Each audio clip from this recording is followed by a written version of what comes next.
Hi అండి. Welcome to Vimla official. అందరికీ good morning అండి. ఏంటి పొద్దున్న ఏంటో చూపిస్తుంది అనుకుంటున్నారా? అవునండి. నేనైతే ఈ వారం వరలక్ష్మి వ్రతం పూజ చేసుకుందామని ప్రిపేర్ అయ్యానండి. అందుకే పొద్దున్నే 3:30కి లేస్తానండి. నైట్ చేద్దాం అనుకున్నాను. కానీ నైట్ వర్షం పడుద్దేమోనని ఆలోచించి అందుకని పొద్దున్నే లేసి పేడ తెచ్చుకొని కల్లాపు చల్లేసేసి ముగ్గు పెడదామని రెడీ అయిపోయానండి. నెక్స్ట్ అయితే మనం చల్లిన తర్వాత అది ఆరాలి కదండి. ఆరేలోపు మనమైతే గడపలకి వాటికి పసుపు పూసేసుకొని బొట్లు పెట్టేసుకొని ప్రిపేర్ చేసేద్దాం.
ఇప్పుడైతే పూజ అంతా పూర్తయిపోయిందండి. పూజ అంతా పూర్తయిపోయిన తర్వాత ఇంటికి మగవాళ్ళు కొబ్బరికాయ కొడితే మంచిదని చెప్పారు.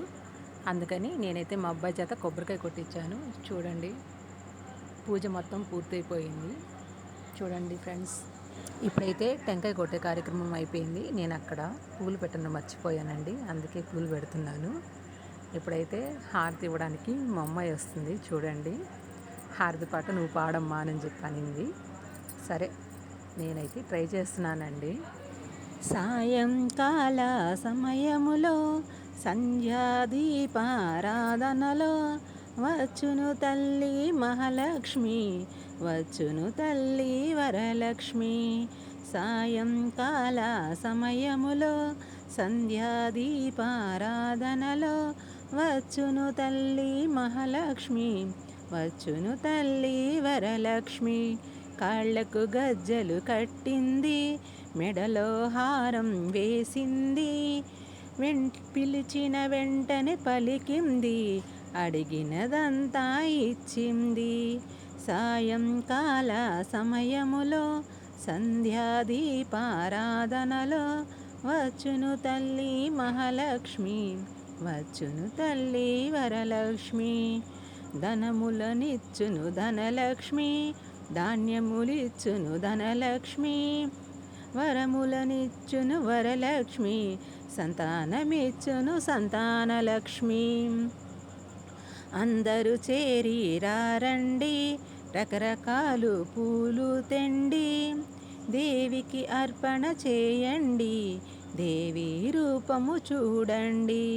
వజ్ర కిరీటము చూడండి, ముత్యాల హారము చూడండి, నాగాభరణము చూడండి, మంగళ రూపుని చూడండి.